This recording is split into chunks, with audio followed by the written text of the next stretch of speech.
Donc, le vitro-bataille commence.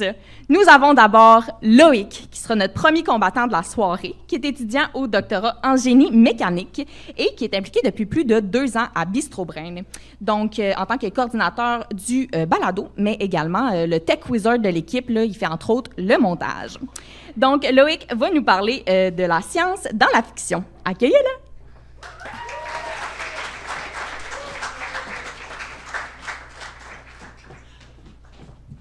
Bonsoir tout le monde. J'ai une petite question avant de démarrer. Est-ce qu'il y a des fans de Star Wars dans la salle? Au bruit. Bah on s'en fiche parce qu'on va parler de quelque chose de bien mieux. On va parler de Warhammer. On va se poser la question, est-ce que Warhammer est complètement irréaliste? Attendez, parce que je suis en train de me battre avec le stand. Alors, spoiler alerte, pas complètement. On va voir pourquoi. Alors, pour ceux qui ne connaissent pas Warhammer, qu'est-ce que c'est? Alors, on a la moitié de ceux qui y jouent, c'est leur grève, c'est les Space Marines, c'est des super-humains, génétiquement modifiés, pardon. On a aussi des Imperial Knights, qui sont des gros robots qui combattent justement à côté des Space Marines. On a aussi, donc, pour tous ceux qui sont fans de Gundam, des exo-armures, qui sont quoi? Bah, des gros robots. On a aussi des gros robots, mais cette fois des elfes de l'espace. Et si jamais vous n'êtes pas satisfait, on a aussi des gros robots, mais cette fois de la taille d'une montagne, à peu près 150 mètres. Donc, après ça, si je vous dis on va parler de quoi, vous me répondez? Eh ben voyons ton non, on va parler de plasma, il faut bien les alimenter ces machines. Donc, pour ceux qui se posent la question, c'est quoi le plasma? Le plasma, en fait, c'est un état de la matière, on va revenir au fondamental. Le premier état de la matière qu'on connaît, c'est l'état solide. Ça bouge peu, on va faire une analogie, c'est un peu comme notre ami introverti qu'on a ramené le samedi ou le vendredi soir au BOC, pendant le boiler room, là. Il est assis au bar, là-bas, un peu comme les gens qui sont en train de manger, et il vous regarde. Il bouge pas. Bah, c'est la même chose pour l'état solide. Maintenant, il commence à boire. Donc, pour notre état de la matière, c'est-à-dire quoi? C'est on augmente la température. Et bien, il passe à l'état liquide. Alors, pour lui, c'est qu'il va être là, sur scène, il va commencer à faire quelques petits mouvements, là, comme ça. Et il va continuer à boire. Ça augmente, la température augmente.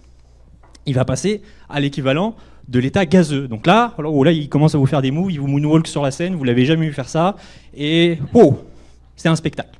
Maintenant, si on augmente encore plus la température, que ça devient haute, un peu comme vous, cher public, on va passer à l'état plasma. Alors maintenant, l'état plasma, c'est justement le 4e état de la matière, même s'il n'y a pas forcément de transition de phase, où l'idée, c'est qu'on a tellement augmenté la température que nos petits atomes qui sont là, en fait, ils sont perdus des électrons, ils ne sont plus en fait électriquement neutres. Donc on va dire qu'on a un gaz ionisé. Et ça c'est important, il faut le retenir pour plus tard, ça va revenir, ce détail est important. Et voilà, donc ça c'est à peu près qu'est-ce que c'est l'état plasma. Pour l'analogie de notre ami là, c'est qu'il a une chaussure par-ci, une chaussure par-là, puis il commence à retirer son t-shirt. Alors pour des raisons de sécurité sur scène, je ne vais pas le faire, on va éviter les mouvements de foule. J'entends des voix déçues, je suis désolé. Voilà. Maintenant, si je vous dis, dans le monde réel, dans le monde véritable, de la vérité véritable, est-ce qu'il y en a parmi vous qui se disent « Mais moi, j'ai jamais vu de plasma de ma vie ». Est-ce qu'il y en a qui disent ça actuellement? Ouais, quelques-uns, ok. Bah, je suis désolé de vous dire que vous avez sûrement vu des plasmas dans votre vie parce que la foudre est un plasma. La foudre, en fait, c'est la création d'un plasma conducteur qui permet la création du courant électrique.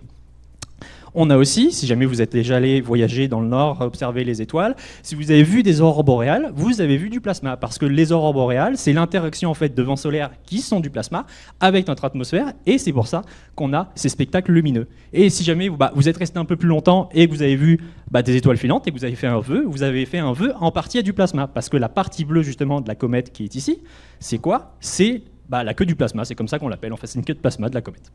Maintenant, est-ce qu'avec ces trois avis-là, enfin ces trois exemples-là, si vous me dites j'ai toujours jamais vu de foudre, j'ai jamais vu d'aurore boréale, j'ai jamais vu de comète, et vous me dites non, tu vois, j'ai jamais vu de plasma de ma vie, je vous dis toujours non. Pourquoi? Parce que le Soleil, c'est quoi? C'est une boule de plasma. Voilà, c'est un réacteur à fusion, et c'est du pur plasma tout partout. Donc vous avez forcément vu du plasma naturel. Là, c'est des exemples naturels. Maintenant, si on vient sur des exemples créés par l'homme, on a typiquement les néons. Les néons, c'est quoi? C'est du plasma. C'est un gaz justement qui, grâce au courant électrique, va se ioniser et on va avoir justement l'effet lumineux qu'on observe. Dans la même idée, on a les écrans plasma. Comme leur nom indique, c'était vraiment du plasma à l'intérieur. La seule différence, c'est qu'en fait, avec les néons, c'est qu'on vient appliquer différents types de courants électriques pour en fait avoir la couleur qu'on veut. Ça reste la même idée. Maintenant, ça, alors c'est pas le dernier micro-ondes de chez Liverpool, je vous rassure. C'est ce qu'on appelle un implanteur ionique. Et ça a été utile, à mon avis, pour tout le monde dans la salle, parce que vous avez tous forcément un téléphone, je pense, sur vous. Parce que ça, c'est utile pour, justement, les circuits imprimés. On vient l'utiliser pour que nos téléphones puissent fonctionner derrière. Maintenant, un des sujets de recherche qui est actuellement très actif, ça va être les réacteurs à fusion. Alors là, vous avez l'exemple qu'on appelle un tokamak. Il y en a plusieurs types. C'est grossièrement la même chose tout le temps, mais on retrouve la même chose. Si vous voulez un peu une idée de la taille, c'est ça là. Ça là, vous voyez la taille d'un homme. Ils sont là où il s'est violé. Donc l'idée, c'est qu'à l'intérieur, justement, on vient utiliser le plasma pour faire une réaction de fusion. Alors, vous me dites, c'est une réaction nucléaire. Enfin, oui, c'est une réaction nucléaire, mais qu'est-ce que c'est la différence avec ce qu'on a aujourd'hui? Actuellement, dans le monde, on utilise quoi? On utilise des réacteurs à fission. Alors, l'idée de la réacteur à fission, comparé à la réacteur à fusion, c'est qu'il faut voir en fait les atomes comme des Legos. Et dans le cadre de la fission, on vient avoir des gros éléments. Là, les atomes, c'est notre brique de Lego. Ils sont tous ensemble. Là, et en fait, on vient leur apporter de l'énergie. Grâce à cette énergie, en fait, on va les décomposer en plus petits éléments. Ça va nous permettre de créer de l'énergie et donc de l'électricité par la suite. Sauf que, on a eu quelques exemples historiques comme Fukushima et Tchernobyl qui ont montré que ça peut avoir quelques petits soucis. Donc, on aimerait faire de la fusion. La différence donc avec la fusion, c'est que c'est des atomes légers. Donc, dans notre cadre, ça va être de l'hydrogène. Attention, ceci est important. Qui vont se combiner et qui vont permettre de créer des éléments plus lourds. Sauf que pour ça, on a besoin de deux choses. On a besoin d'une part du plasma et d'autre part de champs magnétiques. Donc là, je vous dis champ magnétique, vous me dites c'est quoi le champ magnétique? Alors, pour les deux du fond qui se disent c'est un champ qui fait pousser des aimants, non, je suis désolé. Il faut voir ça un peu comme la gravité. On a la gravité, c'est quoi? C'est l'idée que la Terre, justement, a un champ gravitationnel qui va, justement, comme on a pu voir avec Newton, faire tomber les choses, parce que ça a une direction et ça applique une force. L'idée avec un champ magnétique, c'est grossièrement la même chose, mais sauf que cette fois, lorsqu'on vient utiliser un aimant, parce qu'on ne va pas attirer des objets qui ont une masse, on va attirer des objets qui ont une charge électrique. Et qu'est-ce que j'ai dit plus tôt? Le plasma, c'est quoi? C'est un gaz ionisé parce qu'il n'est pas électriquement neutre. Donc voilà. Vous comprenez pourquoi on a besoin d'un champ magnétique pour utiliser le plasma. Maintenant, si on revient à regarder un peu le sujet original qui est le plasma dans Warhammer. Qu'est-ce qu'ils en disent, ou en tout cas comment ils l'utilisent? Premièrement, ils l'utilisent en réacteur à plasma. Ce qu'ils disent, c'est ça fait de l'énergie, si tu tires dessus, ça explose. Voilà, c'est tout. Ils l'utilisent aussi pour leurs véhicules. Accessoirement, je trouve ça hilarant comme design. Ils l'utilisent aussi sur leurs vaisseaux spatiaux pour ce qu'ils appellent donc des réacteurs non newtoniens. Alors ça serait le sujet d'une autre présentation, mais on ne va pas y revenir là-bas. Ils l'utilisent aussi justement pour alimenter leurs gros robots pour que ça bouge un petit peu. Mais nous, ce qui va nous intéresser, ça va être plus l'aspect en fait des armes à plasma, parce que c'est là où on a le plus d'explications. Et l'idée, c'est dans l'univers, comment c'est représenté, c'est que c'est des armes qui en fait créent un projectile qui, à l'arrivée, en fait, va exploser sur une plus ou moins courte ou longue distance. Maintenant, si on vient s'intéresser, comment eux, ils expliquent ça dans leur documentation, là, on va se référer en fait à un livre de règles, oui, parce que c'est un jeu à la base, donc il y a des règles, et dedans on peut trouver un petit bas de page. C'est à peu près toute l'explication qu'on peut avoir sur c'est quoi le plasma. Et là-dedans, ce qui nous intéresse, c'est ce qui est en jaune. Donc voilà, donc, sachant que le reste c'est juste pour dire ça fait boum.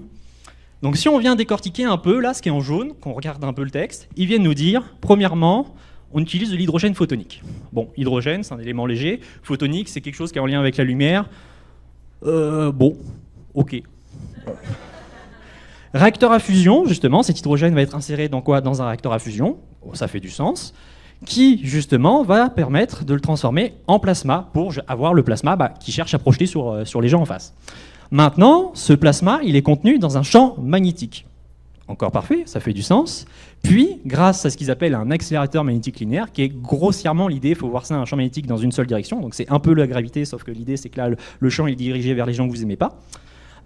Ils vont le projeter, et à l'impact, on a quoi? On a en fait la chaleur d'un petit soleil. Alors pour ceux qui seraient intéressés, un petit soleil, c'est à peu près 1500 à 1600 degrés Celsius, donc c'est un peu chaud. Un petit peu, pas grand-chose. Et si jamais vous ne faites pas attention, ça peut vous éclater à la figure. Juste, voilà. Maintenant, par rapport à ce qu'on a vu avec Warhammer et la science, on peut dire que pour le carburant, ils ont d'une part compris, parce que c'est de l'hydrogène, c'est des éléments légers, mais ils ont leur côté un peu, c'est photonique. Ça, on peut l'associer à c'est du charabia science-fiction pour dire ah là là, regardez, on fait des trucs du futur. Mais bon, on connaît à peu près tout ça dans les films et les séries. Après, ils ont très bien compris que pour avoir une réaction du plasma, il a besoin d'un réacteur à fusion. C'est parfait.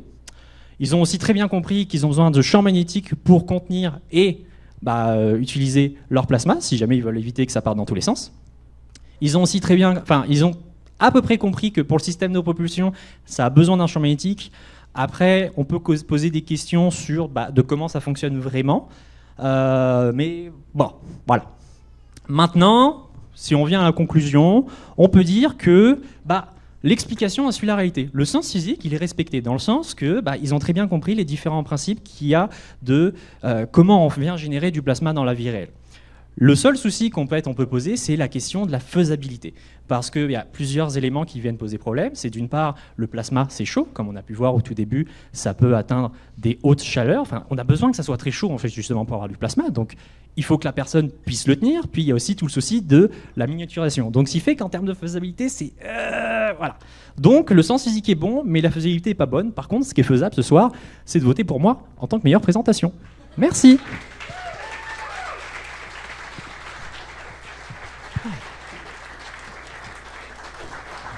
Yes, bravo Loïc. Est-ce qu'on a des questions dans la salle? On a un petit micro qui va être à la table des juges. Ils vont pas vous mordre, là, normalement, si vous voulez aller...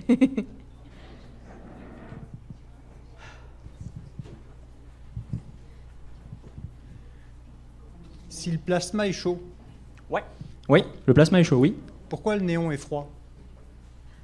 Très bonne question. J'ai pas étudié le fonctionnement d'un néon, mais techniquement, c'est une utilisation du plasma. C'est vrai que c'est une très bonne question. Les études n'ont pas encore été faites dessus, je dirais en bon scientifique. Honnêtement, il faudrait que j'aille regarder un peu plus précisément parce que c'est pas forcément mon sujet de recherche. Là, ce que j'ai présenté, c'est plus. Moi, je me suis dit, je peux parler de ce que je veux. Alexis a dit, oui, tu peux parler de ce que tu veux. Je fais, t'es sûr? Donc j'ai parlé de Warhammer. Après, bon, la science derrière, j'ai dû trouver un peu de... voilà. Mais ce qui fait que oui, c'est une très bonne question pour ce qui est des néons. J'ai pas de réponse à donner comme ça, il faudrait que je regarde un peu plus. Mais je sais que, en tout cas, c'est référencé comme étant un plasma généré par l'homme. Là-dessus, je suis sûr et certain. Est-ce qu'il y a d'autres questions? C'est quoi le nom de ton personnage? Ah! Très très bonne question. Alors pour ceux qui sont intéressés, ça s'appelle un prêtre de l'Adeptus Mechanicus. Mais si je pars sur cette question, on est parti pour 25 minutes de présentation, puis je suis pas sûr que vous êtes tous d'accord là-dedans. Mais après, je peux vous trouver un PowerPoint de Warhammer de 400 pages à peu près, c'est juste l'introduction. Bonjour. Merci. On a-t-il d'autres questions? Sinon, ça va être le moment de nos juges de nous faire une petite rétroaction, un petit commentaire sur la présentation de Loïc. Tu sais, il y a des gens, des fois, on contourne les règles. Pensant, moi, c'est Alexis, j'ai gagné l'année passée. Donc, il y a toujours moyen de contourner les règles. Là. La règle à Bistro Brain, c'est 12 minutes, mais je pense que là, tu as dépassé la limite de mots. Et encore, je me suis retenu. Hein. Non, mais moi j'ai vraiment aimé. On a toujours notre acronyme, le Happy Hihi, la Bistro Brain, puis ça inclut le personnalisé.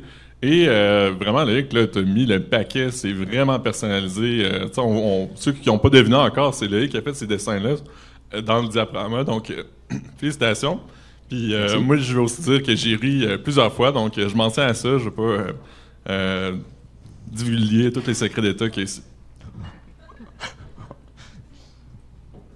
Parfait. Je vais dans le même sens qu'Alexis. C'est sûr que moi aussi, j'ai ri à plusieurs reprises. Puis effectivement, ça pouvait être un petit peu essoufflant, j'imagine, pour toi. Un peu essoufflant de t'écouter des fois, mais c'était vraiment parfait au final.